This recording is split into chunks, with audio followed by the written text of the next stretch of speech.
everyone, it is Ryan Seacrest here. Ready to heat up your summer vacation? Get ready, things are about to get sizzling at Chumba Casino. Your summer getting a whole lot hotter with a special daily login bonus waiting just for you. So sign up now for Reels of Fun and Reels of Prizes right here at Chumba Casino with yours truly. Join me at ChumbaCasino.com and dive into a summer of social casino fun. Sponsored by Chumba Casino. No purchase necessary. VGW Group. Void where prohibited by law. 18 plus. Terms and conditions apply.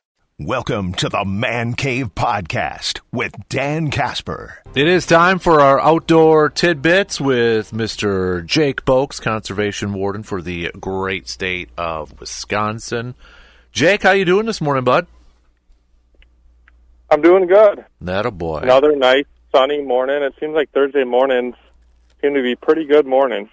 See, got a little fall feel out there early this morning, at least it was, with a little cold temps out there. My truck said, I think, 53 or 52 degrees. I was like, oh, yeah. It did feel like it, especially last night. I got up to let my dog out. I'm like, oh, my gosh. And then I was looking at the calendar this morning, and I'm like, I'm not ready to talk about sun yet, but, I mean, we're only a month and a couple weeks away from, fall waterfall season, so it's coming, which is crazy. It is, and I know we got even some deadlines coming up here in a couple weeks with some tags and some permits and such. What I was looking a little bit earlier for, like even was it was it like trapping or fur? Yeah, stuff like that. Yep, the fur bearing stuff. Late summer is when you got to get your permit applications in for your bobcat and fisher. So by August 1st, you got to go in there, whether you pick a preference point or you try to get a permit or whatever. Again, August 1st for bobcat and fisher. You don't have to do otter anymore, because now automatically when you buy a trapper's license, you get 2 otter tags given to you automatically. You don't have to, if you haven't trapped in a few years, that might sound different. A few years ago, they went to just opening it up to everyone.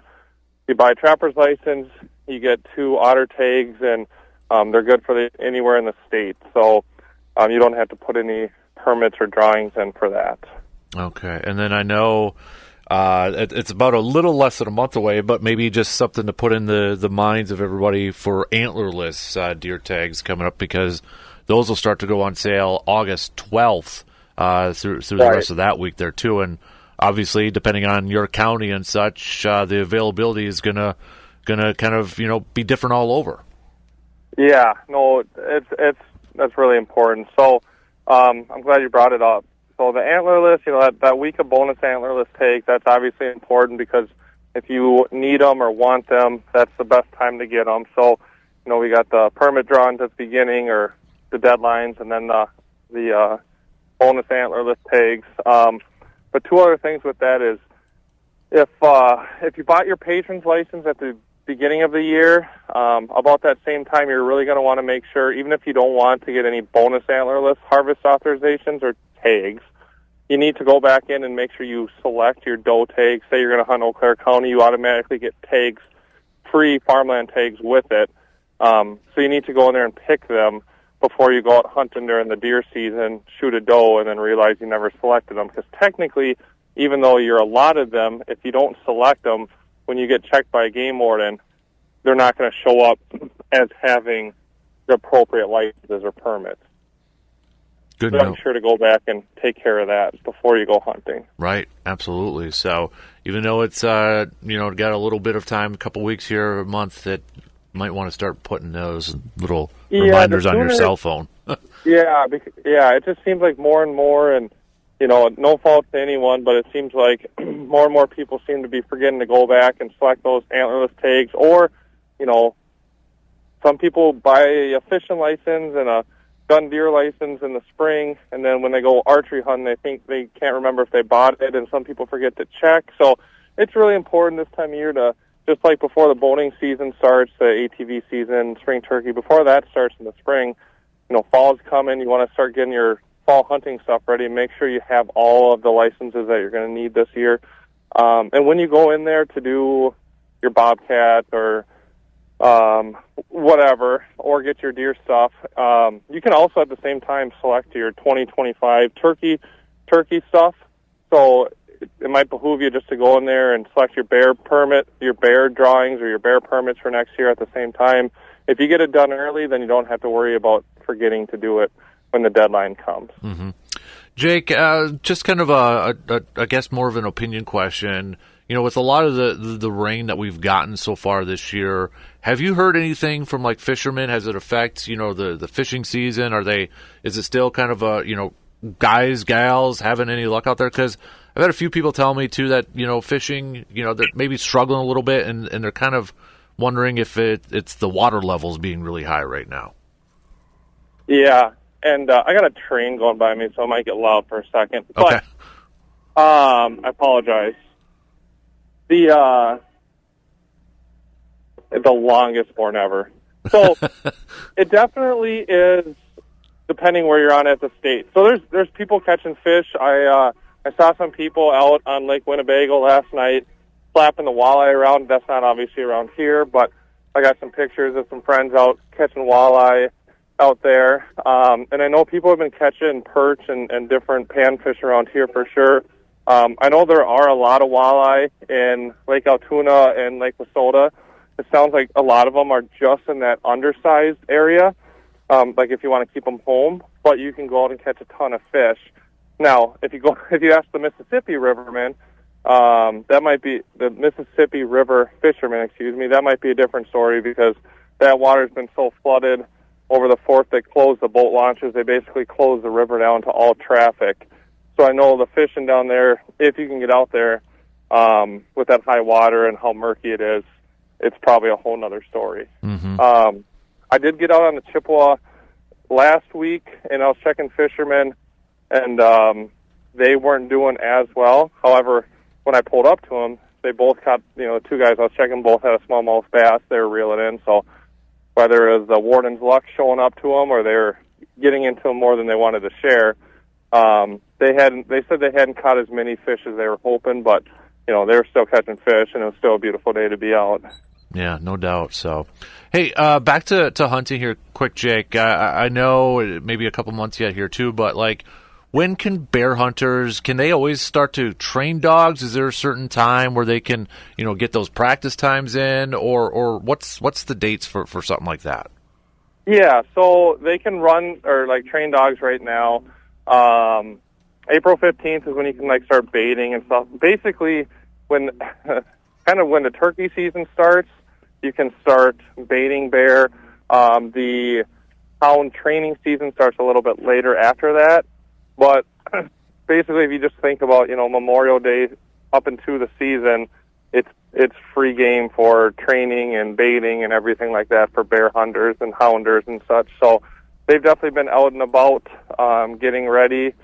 I've seen plenty of guys out with their dogs or getting their trail cameras or checking their cameras and different stuff. And, just like with the, seems like with the turkeys and everything, and this spring it seems like there's a lot of bear running around. Maybe it had to do with another, the mild winter, who knows. But between talking to hunters about how many bear around and getting calls from Eau Claire Dispatch about bears running through the city or in the suburbs, seems like there's a lot of bear out and about. Mm-hmm. Yeah, no doubt. Have you getting a lot about in Eau Claire? A lot of calls about bears around here?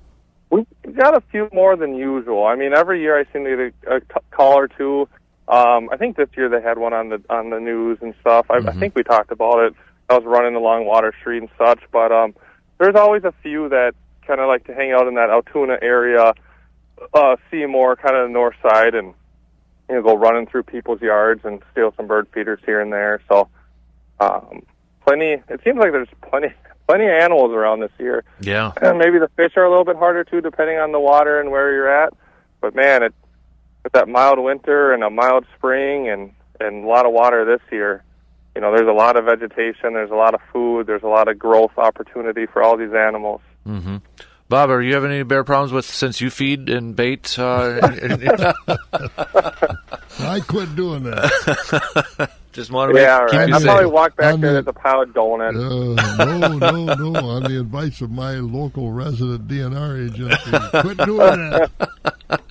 Oh, good stuff. So, are you still? Is it still busy? You know, it's kind of focusing on fishing season right now, or when do you guys start to transition and maybe get ready for that hunting season? I would, we're kind of getting into like the gray zone in between summer and fall. We're definitely still hard ATV boat fishing right now, but in the next couple weeks, especially on the like Mississippi River team or some of the driftless region wardens, they're going to start working ginsengers because ginseng season doesn't start till September. But unfortunately, just like in any sport, some people decide to go out early and break the law because August is a good time for the plant to grow. So they're going to start transitioning into fall activities like ginseng and stuff like that a little bit sooner. But usually it's about mid-August, and then just like most people with school, Labor Day weekend is kind of that final, like, hoorah, what a great summer, let's get our deer cameras out and start talking about deer hunting, Mm-hmm. So that's our hard switch, but, everything slowly starts transitioning in August. Did you have anything, Bob? Yeah, hey, Jake, I see an announcement I got, new regional directors. We have a new one here in West Central Region, a young lady named Jill Shane, I believe is how it's pronounced. Yeah, Jill Schoen, yeah. Jill Schoen, okay, thank you. What is her exact West Central Regional Secretary's director? What's her job? And you want to give her a phone number? Somebody's got complaints, they call her, not you? Yeah, that would be that'd be nice to get a couple phone calls off my desk every day. But yeah, so the regional directors are basically I don't want to say conduit, but like kind of like a person that helps the secretary's director and the secretary's office kind of stay in touch with the field and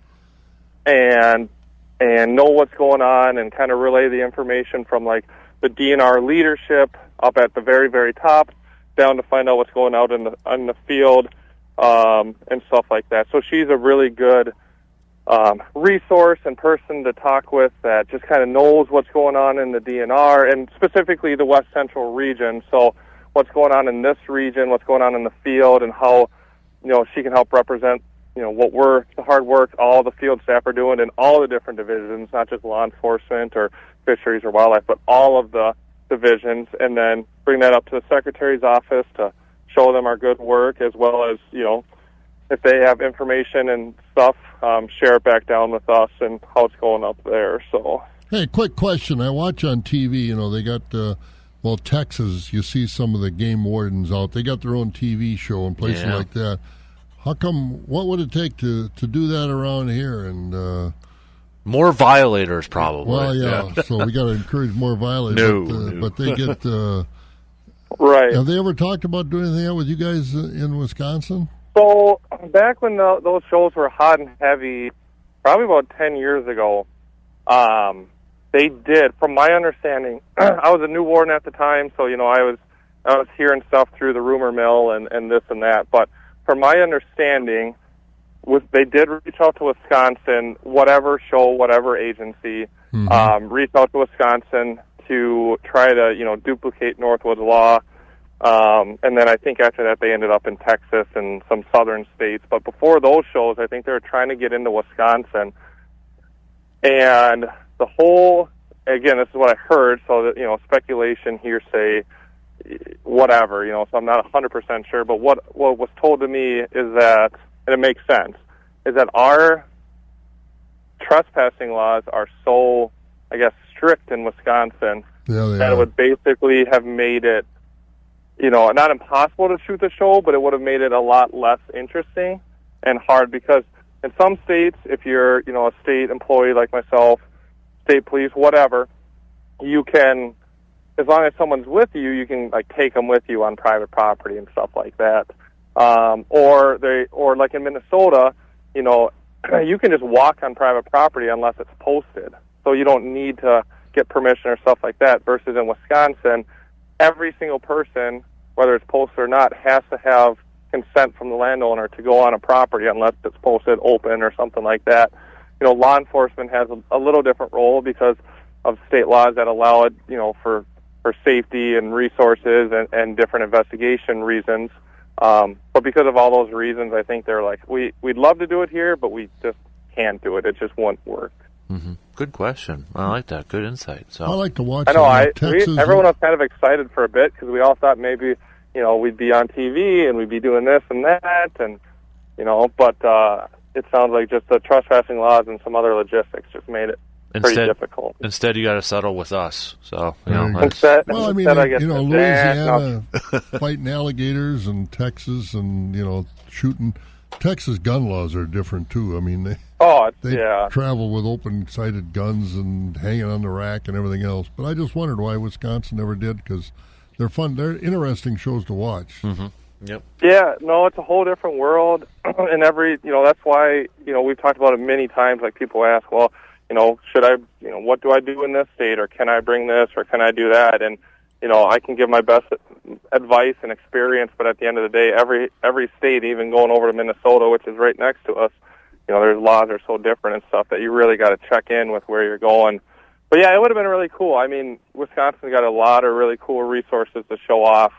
We got some of the highest numbers for non-residents hunting here, and you can hunt just about anything.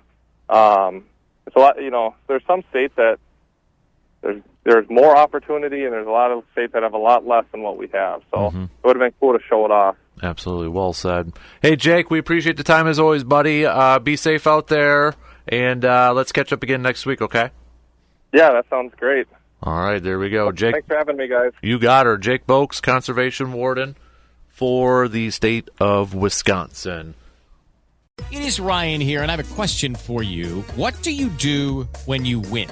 Like, are you a fist pumper, a woohooer, a hand clapper, a high fiver? If you want to hone in on those winning moves, check out Chumba Casino. Choose from hundreds of social casino-style games for your chance to redeem serious cash prizes. There are new game releases weekly, plus free daily bonuses. So don't wait. Start having the most fun ever at ChumbaCasino.com. Sponsored by Chumba Casino. No purchase necessary. VGW Group. Void where prohibited by law. 18+. Terms and conditions apply.